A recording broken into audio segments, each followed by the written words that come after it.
Congressman-elect George Santos admitting that he lied about several key details in his experience and biography. In an interview with the New York Post, Santos confessed to what he called embellishing his resume, but insists he will serve in the next Congress.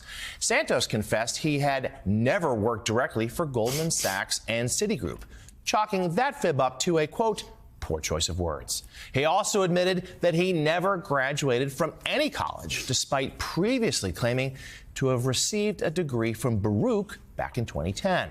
Quote, I didn't graduate from any institution of higher learning. I'm embarrassed and sorry for having embellished my resume. I own up to that. We do stupid things in life. Santos was also accused of lying about his family history, saying on his campaign website that his mother was Jewish and his grandparents escaped the Nazis during World War II. I never claimed to be Jewish, Santos said. I am Catholic. Because I learned my maternal family had a Jewish background, I said I was Jew-ish. Let's do that again. Santos says that he's not Jewish, he's Jew-ish. I'm glad we've cleared that up. Santos' resume was first called into question earlier this month when a New York Times article pointed out several inconsistencies in his official biography. At the time, Santos' lawyer called the Times piece defamatory. Santos flipped a blue district that helped deliver the GOP the House majority. Republican leaders that backed him, including Kevin McCarthy and Elise Stefanik, have not yet commented on the controversy. But the Post also notes this. Senior House Republicans were apparently aware of the inaccuracies and embellishments in the representative-elect's resume, and that topic became a running joke. Multiple insiders close to the House GOP leadership told the paper over the weekend. NBC News has attempted to reach Santos for comment overnight, but did not immediately hear back. Elise Jordan joins the table now as well. Elise Jordan. I'm Jewish. Take it. I'm Jewish. Hey, why not? I think that's a great T-shirt. You can't believe it. I think of all the good people who hesitate to go into politics because they're scared about something they did in college. And then you've got this guy who claims to work for prestigious banks and have an animal welfare charity and had these homes when he's living with his sister. And he just chalks it up to poor judgment. Well, poor judgment, alas. I think there's a little bit of that involved here. John Howman, have we reached a new low? A new low? No, I think what we were talking just a second ago, talking about the Biden way as a strategy of contrasting itself against Donald Trump and deciding that it would be a good idea to say that, hey, you know, when he hangs out with neo-Nazis, we should say we're against Nazis. And when he says that we should tear down the Constitution, we are for the Constitution. It's a pretty simple playbook. We've already hit that, like we hit bottom a while ago. This dude, like, even look, it is the reality. I don't want to in any way make light of him because he is a comical example. Politics littered with examples of lying liars who lie, and many who've lied about their resumes. The thing is, at least they usually do get caught. Eventually, they do get caught. So it's like people who are scared that, like, hey, you know, if I had this problem in my past, maybe I shouldn't get into politics because someone will find out. They probably will. And that's what this is what it looks like. You get made into a laughing stock if you decide to make up things whole cloth about your background. This gentleman will be the butt of jokes for the rest of his life, and rightly so.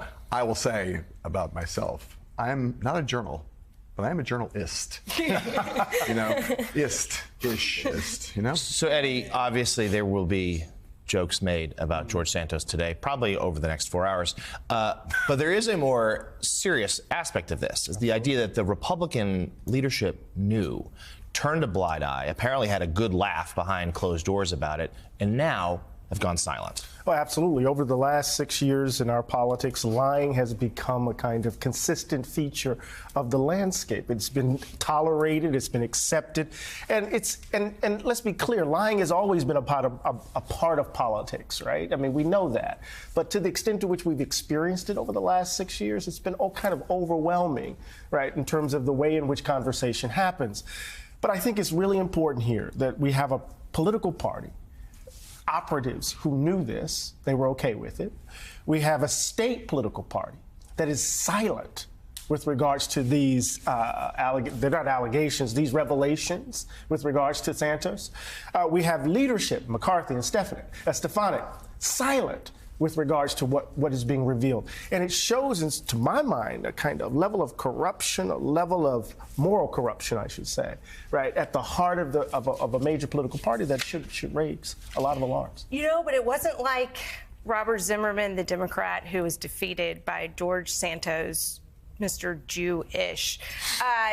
He had money. There was a fair amount of outside spending, at least over $1 million in outside spending, and yet not one opposition researcher or firm was enlisted to do a dossier on this guy, or even just to, run a credit check. Or yeah, it's such malpractice. And it also speaks to the corruption of money in politics, where all this money is being spent, yet not for any purpose that actually serves the candidate. A failure of Democratic opposition research, a failure of journalism not to catch it initially, but obviously most of all a failure of Republicans. The editorial board of the New York Daily News is calling for Santos to step aside after these revelations. It writes in part this: the man we know as George Santos, if that is indeed his name, is a work of fiction. When Santos takes the oath of office on January 3rd, there's no reason to think it will be worth anything. After all, the trust of his constituents meant nothing to him. Not that he should take any such oath. If Santos has any shred of decency, he'll step aside now that his con has been exposed, even if some of his voters are standing behind him. We're not holding our breath. If he doesn't, there doesn't seem to be much anyone can do. The lies got him elected, but he has been duly elected. All that's left is for his future colleagues to box him out and investigate him themselves and wait for the error to be corrected by the voters in 2 years' time. Jaime, just very briefly on this. First of all, there's the further Trumpification of the party, right? I got to go back in because my sins here are embellishing my resume. Now, embellishing. Eddie is a professor at Princeton, so he'll know that the embellishing tends to involve taking something that's a fact and buffing it up a little bit, making it seem a little bigger than it is. The man claimed, he said he worked for Goldman Sachs.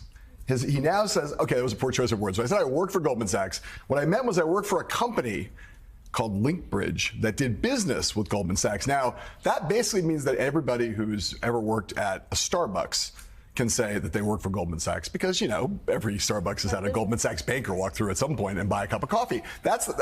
When you get into this kind of trouble, I can't help it. It's just, it takes you to places that are, the guy obviously has no moral core whatsoever.